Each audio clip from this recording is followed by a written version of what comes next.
Любовь к лыжам у мохчинских школьников в крови. Уроки физкультуры здесь не прогуливают. Оттачивают технику, сдают нормативы. Благо есть своя освещенная трасса. А теперь у местных спортсменов и свой отремонтированный спортивный зал появился. Больше года уроки в нем не проводили, но в расписании любимая всеми физкультура всегда была. Погода, когда позволяет, мы занимаемся на улице.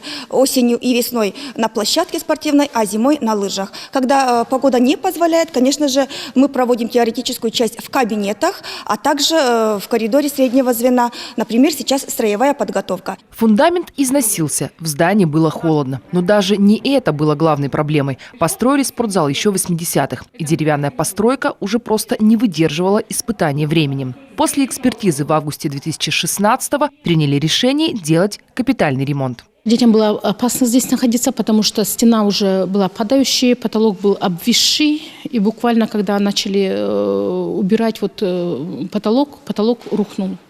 Это было очень опасно. Потом пол был шатающимся. Сегодня здание не узнать. Спортивный зал с помощью нефтяников «Лукойла» стал самым современным корпусом Мохчинской школы. Теперь здесь точно смогут воспитать новую плеяду олимпийских чемпионов.